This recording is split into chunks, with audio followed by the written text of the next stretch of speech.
शिरोळ तालुक्यातील गणेशवाडीतून वाहणारी कृष्णा नदी सध्या प्रदूषणाच्या विळख्यात अडकली आहे. गेल्या अनेक दिवसांपासून कर्नाटकातील कागवाड आणि शिरगुप्पीमधील साखर कारखान्यांचं मळीमिश्रित सांडपाणी ओढ्यातून थेट कृष्णा नदीत मिसळत असल्यानं नदीकाठच्या लोकांचं आरोग्य धोक्यात आलंय. आज स्थानिकांनी दूषित पाणी सोडलं जात असलेल्या ओढ्याच्या काठावरच ठिय्या मारला. यामध्ये स्वाभिमानी शेतकरी संघटनेचे बंडू पाटील, सामाजिक कार्यकर्ते विश्वास बालीघाटे आणि ग्रामस्थांचा सहभाग होता. या दूषित पाण्यामुळे लोकांचं आरोग्य धोक्यात येत असल्यामुळं ग्रामस्थांनी संताप व्यक्त केला. गणेशवाडी शिरोळ तालुक्यामध्ये कागवाड शिरगुप्पी म्हणजे कर्नाटक हद्दीतून साखर कारखान्याचे 2 किलोमीटरला त्याने 12 इंची पाईपलाईनमधून थेट पाणी मळी मिश्रित पाणी इथं वड्याला सोडत होतं आणि ते वड्यातलं पाणी कृष्णेला कृष्णा नदीत येत होतं. त्याच्यामुळे ते 7-8 गावच्या लोकांच्या आरोग्याचा प्रश्न निर्माण झाला. गेली 7-8 दिवस झाला आम्ही वर्तमानपत्रातून बातम्या ऐकलो. त्याच्यानंतर आम्ही काल हरित लवादा राष्ट्रीय हरित लवादाकडे यांच्याकडे तक्रार केलो व त्याचबरोबर पुणे डिव्हिजनवर सेंट्रल बेंगलोर डिव्हिजनला त्यांच्या दोन्ही, कारण हा 2 राज्य लेवलचा प्रश्न असल्यामुळे दोन्ही स्टेटचा प्रश्न असल्यामुळे आम्ही दोन्हीकडे तक्रार केलो. त्या अनुषंगाने प्रदूषण नियंत्रण मंडळाचे अधिकारी 2 दिवसात येऊन कारखान्यावर दंडात्मक कारवाई करतील.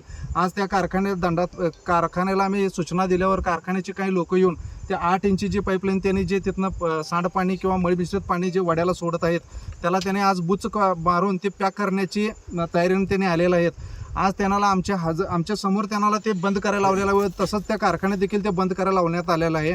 जर त्यांनी हे बंद नाही केलं आणि परत जर त्यांनी पाणी सोडण्याचा जर प्रयत्न केला तर आम्ही सर्वजण हे 7 गावातल्या लोकांनी असू दे किंवा शिरोळ तालुक्यातले असू दे किंवा आमची स्वाभिमानीची टीम घेऊन कारखान्यावर आम्ही चालू करू. आज या गणेशवाडीमध्ये जे कागवाडचं साखर कारखाना आहे त्याचं पाणी आमच्या ह्या गणेशवाडीच्या कृष्णा नदीमध्ये शिरोळ तालुक्यातल्या कृष्णा नदीमध्ये येत होतं. ते आम्हाला गेल्या 4-5 दिवसामागं वर्तमानपत्रात आम्ही बघत होतो. आज आम्ही सगळी आंदोलक बंडू पाटील आम्ही सगळी हे सरपंच सगळी आम्ही बघून इथं त्या अधिकाऱ्यांनी बोलवून चर्चा केली, परंतु त्यांचं अजून अधिकारी काय आलं नाही. त्यांना आता मी इथं ठिया मारून बसवलं आणि इथनं जर बोट झालं नाही तर त्यांना शिरगुप्पीचे कुठलं शिरगुप्पी शुगर्स कागवाडला आहे त्या कारखाना बंद काढायचं आणि जर झालं नाही तर आम्ही हरित लवादाकडे सुद्धा आम्ही बंडू पाटील आम्ही दाद मागितलं आहे. आणि हे खरं म्हणजे पाणी एकदम दूषित येतं आहे आणि 34 गावाला याचा परिणाम होतो आहे.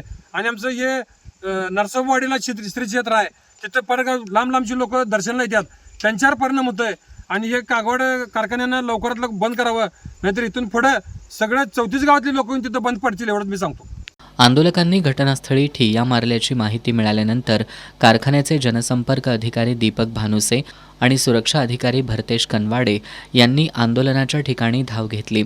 यावेळी आंदोलकांनी त्यांना खडेबोल सुनावत दूषित पाणी बंद करा असं सांगत घेराव घातला. काही वेळानंतर कारखान्यानं दूषित पाणी थांबवलं. यानंतर आंदोलकांनी आंदोलन स्थगित केलं. पुन्हा सांडपाणी ओढ्यातून नदीत सोडलं तर कारखान्याच्या गेटवर येऊन आंदोलन करू असा इशारा ग्रामस्थांनी दिलाय. यावेळी सरपंच प्रशांत अपिने, उपसरपंच जयपाल खोत, सुनील गोरवाडे, तंटामुक्त अध्यक्ष रुपेश कोगनोळे, शिरोळ तालुका भाजप मंडल अध्यक्ष महेश देवताळे, राजू देवताळे, सुनील मगदूम, सुरेश अंकल खोपे यांच्यासह ग्रामस्थ उपस्थित होते.